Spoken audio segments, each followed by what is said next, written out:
Okay, so another election video, another political video. There's going to be quite a few from my channel before the general election because this is a subject I'm obviously very interested in.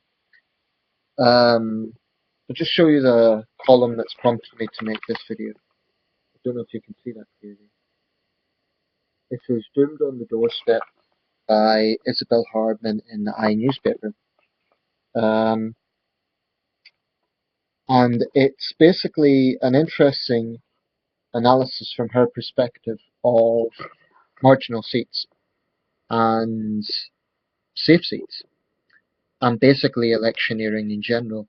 And in light of that, and in relation to that, I want to talk a bit about the subject of marginal seats, safe seats, electioneering, and some ins and outs of basically how this really works from my perspective. Um, who am I aiming this video for? Well, like any video, anyone who is interested, but I particularly like people who are maybe swing voters, or let's say not so much swing voters, but maybe people who are somewhat apathetic, but they're maybe having a growing interest in what is happening.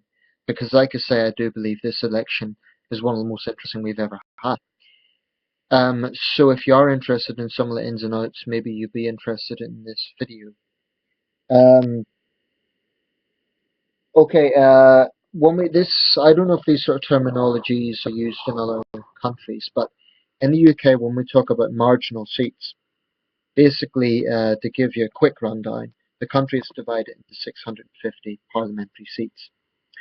At least I should say Great Britain, that doesn't include the Northern Ireland Assembly, as far as I know. And I think there's Welsh Assembly members and Scottish Parliament members who also sit separately from Westminster, as well as Westminster MPs. But anyway, Great Britain has 650 parliamentary seats at present. Occasionally there are boundary changes, and I might actually mention boundary changes in this as well. This will be a slightly lengthy video because there is a lot I want to cover, so please bear with me. Just stick on the kettle while you're watching this, whatever. Um, okay, so 650 seats, and in every general election, every single one of those seats is up for grabs, basically. So the candidates in all of the seats will be on the paper as the candidate of their respective party. Now, there is an assumption that if someone wants to win a seat, they will campaign to win it. By campaigning, we generally think of knocking doors, sending out sending out leaflets, possibly attending hustings, possibly attending local debates, and so on. Um, I'll just give a quick explanation for safe seats versus marginal seats. A safe seat is basically a particular parliamentary seat, and a seat is another name for the place, basically. Um, just as an example, my own city, Sunderland, has three seats at present. Sunderland Central, um, Houghton and Sunderland South, and I believe the other one is Washington and Sunderland West. That was from a boundary change in 2010. Quick explanation about boundary changes. Every so often, due to changing demographics for a variety of reasons, the Electoral Commission decides to change boundaries. Sometimes this is controversial because it can benefit one party over another.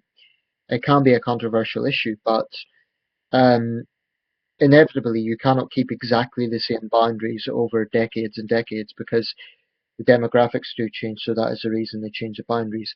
Some would call it gerrymandering, and I personally think the process is far from perfect. I think there does need to be some questions about that. I have some wariness about it myself. But anyway, that's what happens. Other seats barely ever change, so it's when I talk about boundary changes, it's not universal. It's just in some places. But my city is an example. In 2010, we went from Sunderland North, Sunderland South to the three seats I've just named. So instead of returning two MPs, we now return three MPs. Anyway, that's just a bit of background. So what is a safe seat? A safe seat is a seat, a place, which is considered to be comfortable for a particular party. My city, for example, is considered a relatively safe Labour seat. What that means is it's almost predictable that the Labour Party will win in this city. In a democracy, you can never ever take it for granted, and you can never say they will definitely win. But it's a common sense thing because you just look at previous elections, and that's where the concept of a safe seat comes from. Now in Sunderland, we haven't had a Conservative or a Liberal MP since I believe 1961. I believe that was the last time we had a Conservative MP. It's over 50 years, so it's a very long time. So from that point of view, Sunderland would be considered a safe Labour seat. All three seats in Sunderland, actually.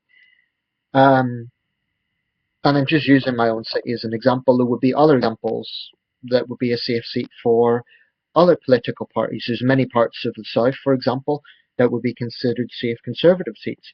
There's certain parts of the South-West would be considered safe Liberal Democrat seats. So that's basically the principle behind a safe seat. So on some level, safe seats are more politically boring than marginals. Now, marginals, sometimes known as swing seats, are those constituencies seats whereby no party seems to have a complete dominance in their sort of timeline of elections. So it might be a case that one party happens to win in one year, but then the next general election they lose the seat, and it's a flip flop between two, three, or even three parties. So that's what's called a marginal. Now, one thing that people need to remember about the political system is that no political party has a limitless supply of cash. Even the biggest political party, which at present is the Conservative Party, has a limitless supply of cash. It does help if you have wealthy backers like Lord Ashcroft. And just to show that I'm not biased in picking on the Tories, Labour is backed by the unions, and I'm sure the Lib Dems have some wealthy backers as well. But every party has backers. I personally support the idea, and I believe Labour has proposed this, or maybe the Liberal Democrats, don't quote me on this, of a maximum donation of £5,000. That would stop basically fat cats from controlling democracy. Now, I don't actually have a problem with if someone has conviction and they believe in what a party stands for, and they're doing it solely because they believe in a party rather than because they're lobbying. I don't think that's necessarily a bad thing. However, I do see a problem when it is such a large amount of money because then it feels like buying democracy. So I do support an upper limit. But anyway, the point I'm making is that no party has an absolute limitless supply of cash. Obviously, the bigger the party, the more money they have. Where do they get their money from? Well, for one thing, membership fees. When people join a political party, they usually have to pay a small membership fee. The average is about a fiver a year. So it's a pretty small amount, but when you add it together, it adds up. Um, and then, of course, there's private donations. So that's the sort of places where political parties get their funds from. Compared to the United States, British general elections are very, very, wouldn't say cheap, but our entire general election is probably the equivalent of presidential spending in one American state. I do think there is an issue in the States about money determining the outcome of an election. I think money is becoming too much of a factor. With all due respect to my American viewers, I do think that's a problem. Um, and I would be wary if we went down the same path. It's it doesn't seem right to me that the person who wins is the person who spends the most. Obviously, it makes sense that if you're going to spend more money, you can therefore afford to have more propaganda, put out more leaflets, and so on. I should say at this point, before I continue with the video, I should have said this at the start. I'm not currently aligned to any political party. I want to make that very clear, just in case anyone thinks I have an agenda here. And I want to make that clear throughout this election cycle, throughout all these videos I'm making. I have my sympathies, but I am not currently aligned to any party. I'm not a member of any party. I'm not an activist for any party. I'm currently not aligned to any party in terms of activism. I have my sympathies, but I'll make a video about that later on. Anyway, safe seats, marginal seats. Now, on surface, this is something that can't be taken for granted because, especially in the case of so-called safe seats, it doesn't necessarily mean that the incumbent party can't campaign. I mean, like I said, my constituency happens to be a Labour seat, but the Labour Party seem to be very energetic in sending out leaflets and so on. So obviously they're not necessarily taking it for granted. I think there's other safe seats whereby sometimes incumbents can be seen as taking it for granted, especially if it's a safe seat. Um, there is something internal here, and that is that all big political parties, I can't say so much about the smaller parties, but bigger political parties that have a history of winning at least some seats, what they do is they have this sort of barometer for new candidates, like a test. What they'll do is they will put them in a marginal seat to see how well they do as a candidate. If he or she does particularly well, even if they don't win, but they, for example, get a large swing, they may well be considered for selection in another safer seat. Now, I don't think that's necessarily a bad thing. I don't think it's undemocratic. I don't think there's anything necessarily wrong with that, because it's showing that they have the political courage to stand somewhere where they are fairly sure they're not going to win. Um, from a purely human perspective, for a candidate who does want to win, but at the back of their mind they know that the numbers are stacked against them, it's a little bit like going into a boxing match and being the underdog. You have to have some human sympathy for that. Yeah, maybe not if you hate the political party, for example. But let's just forget party politics for just 1 minute. Let's absolutely forget party politics and think purely in terms of electioneering strategy, because every political party, more or less, thinks the same way in this regard. Certainly, every political party that is serious about wanting to win seats. Now, like I say, there is a limit to this. There is a limit on how much parties can spend. So that's why some seats cannot even, they aren't even able to put up a candidate because they simply can't afford to pay for that candidate's um, campaign, for example. I'm not sure what the spending limit is on candidates themselves, i.e. if they're a business person, if they can pay for their own campaign. I don't think there's any rules against that. Personally, I don't think there should be, provided they're not like super rich. And it's, I think in all campaigning there should be financial limits. Otherwise, you could just have a situation where a multimillionaire is going up against an unemployed person, and the multi-millionaire wins because they can afford their election material the unemployed person can't, which is fundamentally just not fair. Um, so I do think there should be a limit on spending, and I would say a sensible limit, say for a parliamentary seat, would be £10,000 at the most. That's just, I'm just throwing that out there as a figure.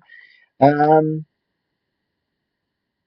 but I do have respect for candidates who are in a party that seems unlikely to win, but they still make an effort to try and reach out to the public. And although this article is good, there's too much cynicism in it for my liking because it's a little bit, I don't know, a little bit smug, and she's a little bit condescending, and well, on one hand, she's sort of talking about grilling candidates who are trying to fight a seat. And yeah, I think that if you're if you're wanting to stand up for Parliament, especially Parliament, Council is not as high level. I think if you want to stand up for election, you should campaign at least to some extent, even if you think you're not going to win, because it's, you know people don't like a sort of loser's attitude, so to speak. You should still try. If you do firmly believe in the ideals of your party, you should at least try. If for no other reason than to swing the balance. Um, in other words, to make it more likely that your successor, the next candidate, will have a better chance or whatever. I do think that no seat can be seen as absolutely safe. So no MP, no matter how big their majority, can be 100% complacent. I mean, she does quote, for example, the Tories are bombarding Vince Cable's Twickenham constituency. With Vince Cable, the business secretary, has one of the strongest majorities, that is, the number of votes over the nearest rival from the last election, um, of any Liberal Democrat in the country. But he cannot afford to be complacent, and it would be pretty humiliating for someone of his prominence to lose what would be seen as a safe seat. So no politician can afford to be complacent. And I do think that every party should do what they can to support their candidates. A good leader will try and support his or her candidates as much as possible. I think it's sometimes there's reality. Parties are going to focus more on marginal seats where they think they might have a chance of winning, rather than seats where they don't think they have any chance of winning. But I think it's a little bit unfair to abandon their candidates. In other words, I mean, obviously people put themselves forward, but the party in some cases also asks them to put themselves forward. And I think it's unfair of any party to ask a person to go through all that campaigning and then not offer to support them much in terms of election material. So I think a good party leader will try and reach out to as many candidates as possible and say, look, we need to win this thing together. And yes, there are priorities. Yes, it makes sense, politically speaking, to try and invest in the marginal seats. But it doesn't mean that, for example, if you have a seat that happens to be held by another party, it doesn't mean you completely abandon the candidate in that seat. I think that all political parties should have the decency to support their own candidates, because that would indicate to the voting public that they really do believe in the ideals that they say they stand for.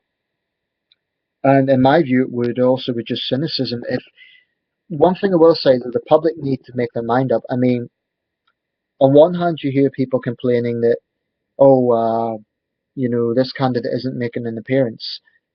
On the other hand, you'll get people complaining about, oh, well, I'm sick of all these phone calls from political parties, and then you get people with angry messages like, no canvassers here. What I find interesting about that is probably the same people would be the first to whinge that politicians don't listen. I'm sorry, but I do find that hypocritical. If you're someone that is passionate about issues, um, then don't attack a candidate for coming to your door, because the point of them coming to your door is to listen. Okay, it's to promote their party as well, but canvassing is tiring, and it takes a lot of energy, and people need to understand that in the end of the day, most of these people have their heart in the right place. I'm going to say that. I don't care how people interpret that. I really do believe that. I believe the majority of candidates have their heart in the right place. There are some people, granted, who have very cynical aims, and they are power mad, and they etc. But I really, really, really do believe that the majority of candidates see problems in society. They believe in whatever party they're standing for, and they want to do something about it. So the public need to recognise that fact. If you feel frustrated, if you feel fed up with the system, if you're particularly angry with a particular party, and a candidate from that party turns up to your doorstep, then okay, I get that you would want to take out your frustration, and that's fine. It's democratic. But if the person is willing to listen to you, then I think it's civil behaviour to hear what they have to say, hear their explanation for the policy, rather than just yelling in their face. And I do think there's a notion from people that it's their property, so they have a right to be incredibly rude. I have heard of candidates being physically attacked. Now that's unacceptable. Just because you sort of have the card of saying, "Oh, it's my house." In the end of the day, unless they're being rude, then you know, treat people as you want to be treated yourself. I think that's a simple thing. I mean, from my perspective, there's definitely a lot of policy areas I have strong disagreements with, which I even hate. But I'll be quite frank, if any political candidate turned up to my door, I would be civil. I would say I disagree with them if I do. But if they're being civil to me, I'm going to be civil back. And I think, this is something that we all have certain responsibility in. And I don't think we do our democracy credit by simply running politicians down. Now, I don't want people to think that I'm blindly sort of saying, oh, don't question them. I'm not saying that at all. Of course, ask tough questions. That's absolutely the right of every voter. Should actually, otherwise you don't know what you can't just let them say the propaganda without asking questions. There was a video actually emerged from Coventry recently, and it showed to Labour. They were actually councillors. Now, I've mixed views on that video. It's kind of done a bit of a round. On one hand, what basically happened was two guys came out of a house, and one of them was filming the candidates. One of the candidates says, "Oh, can I ask why you're filming?" And the guy said, "Oh, I thought it would be a laugh." But basically, the candidates ended up slightly humiliated because they were asked some basic questions, for example, about Labour policies. Trident, and frankly, they didn't come across too well. They said, "Oh, our purpose is just to gain some knowledge of voting intentions."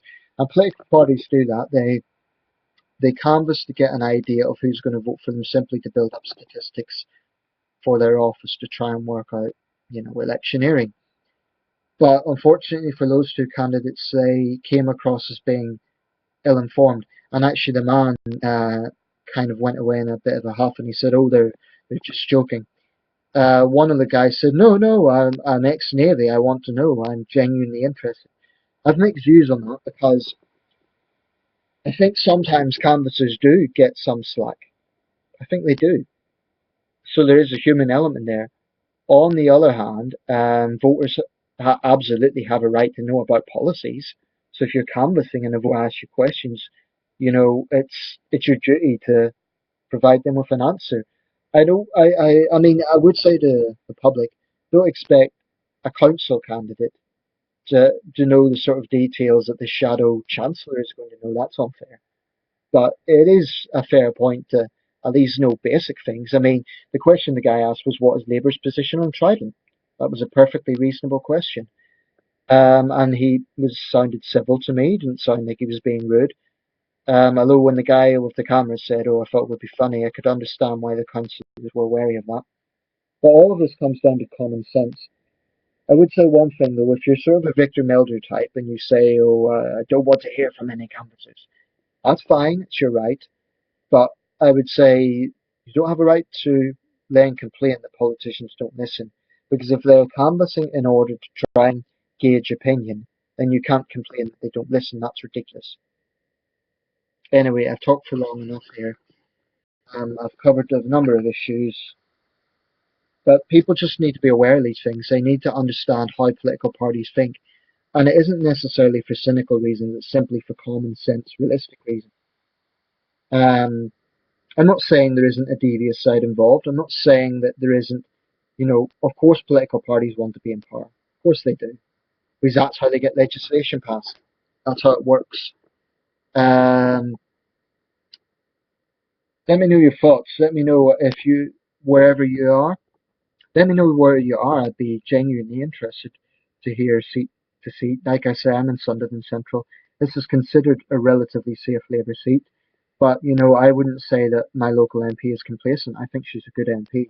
And Labour has shown that they are prepared to campaign in this. And I'm not saying that as in a biased way towards Labour. I'm not going to badmouth any of the other parties. But I will say that the only parties that have campaigned here um, have been Labour and UKIP. So I don't know whether it's because the other parties simply don't have the funds to provide electioneering pamphlets. Because remember, it costs money to print these things. People need to remember that. And a nice glossy leaflet is going to look better than a black and white leaflet. That's a hard fact of life, It's going to come across better. One more thing I'll say at council level. Um, I always think it's difficult if you're in a minority party and if you're elected and you've promised the public that you're going to try and do this and that, and then you find that you're in a minority, what's going to happen at council meetings? You're always just going to be voted down, or not necessarily shouted down, I would like to think, but it must be a pretty difficult position to be in. Um, and yet, what's the answer to that? Because people, if they've campaigned for their party, presumably they believe in the ideals of their party, and that's a difficult thing. And the public need to understand that if someone is representing a party that doesn't have a majority in a city council, They'll be trying their level best in most cases, but they simply cannot do everything, and the public need to understand that. Say, for example, let's say you have a particular council. Party A, for the sake of argument, has 55 seats. Party B has 4 seats. Party C has 1 seat. Now, the candidates from parties B and C, unless they hate each other, are going to have to work together to some extent, and all 5 will need to work together with the other 55. So, in that area, I think partisan, of course, political parties campaign against each other. I'll say a few other things. Apologies here, because there is a lot I want to cover, but sometimes I'm not a huge fan of negative campaigning. I'm put off when all political parties do is focus on attacking other parties. I think most people respond well to positive campaigning.